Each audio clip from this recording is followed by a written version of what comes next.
বাংলাদেশে আদৌ কি সংস্কার হবে? আমি বিশ্বাস করতে চাই বাংলাদেশের সংস্কার হবে এবং ধন্যবাদ দিতে চাই সেই সকল মানুষকে যারা পরিবর্তনের পক্ষে ভোট দিয়েছেন, যারা সংস্কারের পক্ষে ভোট দিয়ে 12ই ফেব্রুয়ারি অনুষ্ঠিত গণভোটকে পাশ করেছেন। গণভোট অলমোস্ট 70% ভোট পেয়ে পাশ করেছে। বাংলাদেশের সাধারণ মানুষজন সংস্কার চায়, তাই তারা গণভোটে হ্যাঁকে বিজয়ী করেছে।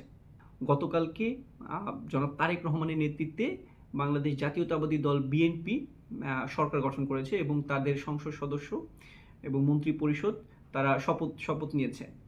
কিন্তু একটা বিষয় যেটা আমরা সবাই দেখেছি সেটা হলো বিএনপি সংস্কার পরিষদের সদস্য হিসেবে তারা শপথ নেয়নি এবং জনাব সালাউদ্দিন আহমেদ বর্তমানে যিনি স্বরাষ্ট্রমন্ত্রী তিনি অলরেডি ব্যাখ্যা করেছেন, তারা বলেছেন যে আমরা আসলে সংস্কার পরিষদের সদস্য হিসেবে নির্বাচিত হইনি, আমরা নির্বাচিত হয়েছি সংসদ সদস্য হিসেবে, তাই আমরা সংসদ সদস্য হিসেবেই শপথ বাক্য পাঠ করলাম। এই যুক্তি দেখিয়ে মূলত তারা কি করেনি, সংসদ পরিষদের সদস্য হিসেবে শপথ বাক্য পাঠ করে নাই। যেদিকে 11 দলীয় যে ঐক্য জোট ছিল জামাত এনসিপির নেতৃত্বাধীন, তাদের যে সংসদ সদস্য যারা আছে তারা সকলেই দুটি শপথ বাক্য পাঠ করেছে, একটি হলো সংসদ সদস্য আর একটি হলো সংস্কার পরিষদের সদস্য হিসেবে।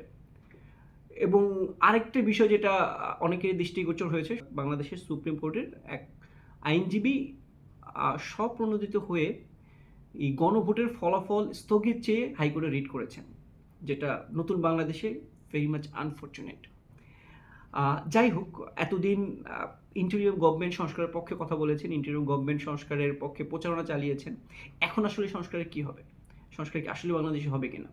তো আমি যা ছোট্ট একটা বিষয় মনে করিয়ে দিতে চাই, আপনাদের নিশ্চয়ই মনে আছে যে বাংলাদেশের অ্যাক্টিভ সমস্ত রাজনৈতিক দলগুলো জুলাই ন্যাশনাল চার্টার 2025 যে জুলাই সনদে স্বাক্ষর করেছে এবং তারা যে স্বাক্ষর করেছে তাদের স্বাক্ষর করার সময় অলমোস্ট তারা একটা প্লেজ বলতে আপনি যখন জুলাই ন্যাশনাল চার্টারটা দেখবেন তো দেখবেন যে ওখানে 7টা শর্তের মতো ছিল বা 7টা প্রতিজ্ঞা ছিল, যেটা তারা পড়ে ওটা মেনে আসলে সিগনেচার করেছে।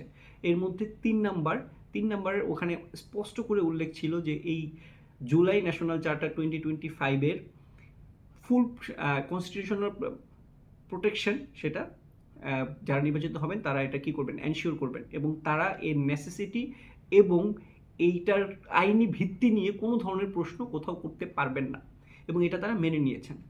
সো তারা মেনেই কিছু আসলে সিগনেচার করেছে। সো আমি বিশ্বাস করতে চাই তারা এই সংস্কারগুলো করবে এবং সবচেয়ে পজিটিভ যে বিষয় সেটি হলো বর্তমান যিনি বাংলাদেশের প্রধানমন্ত্রী জনাব তারেক রহমান, আমি তাকে ধন্যবাদ জানাতে চাই যে উনি বাংলাদেশের প্রথমবারের মতো প্রধানমন্ত্রী নির্বাচিত হয়েছেন।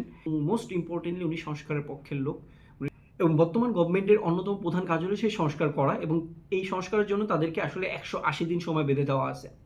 180 দিন বা 6 মাসের মধ্যে তারা সংস্কারগুলো করবে এবং যদি এই সময়ের মধ্যেই সংস্কার করতে তারা ব্যর্থ হয়, সংস্কার বলতে বোঝাচ্ছে গণভোটের যে রেজাল্ট এটাকে তারা সংবিধানে পাঠ করবে, এটা যত ফর্মালিটিসগুলো আছে ফর্মালিটিসগুলো তারা মেনটেন করবে। এটা করতে যদি তারা ব্যর্থ হয় তাহলে অটোমেটিক্যালি আসলে এই সংস্কারগুলো সংবিধানে পাঠ হয়ে যাওয়ার কথা, সোফার আই নো। তো যাই হোক, আমি বিশ্বাস করতে চাই নতুন বাংলাদেশে এই সংস্কারগুলো হবে এবং জুলাইয়ের মতো ইভেন্ট বাংলাদেশে আর কোনোদিনও হবে না এবং হাজার মানুষের প্রাণহানি আর কখনোই হবে না। সবাই আমরা যারা সাধারণ মানুষজন আছি আমরা চাই একটা পরিবর্তিত বাংলাদেশ, আমরা চাই এমন এক বাংলাদেশ যেখানে আর কখনো ফ্যাসিজম ফিরে আসবে না। রমজানের শুভেচ্ছা জানিয়ে আজকে ভিডিও শেষ করছি। ভালো থাকবেন। আসসালামু আলাইকুম।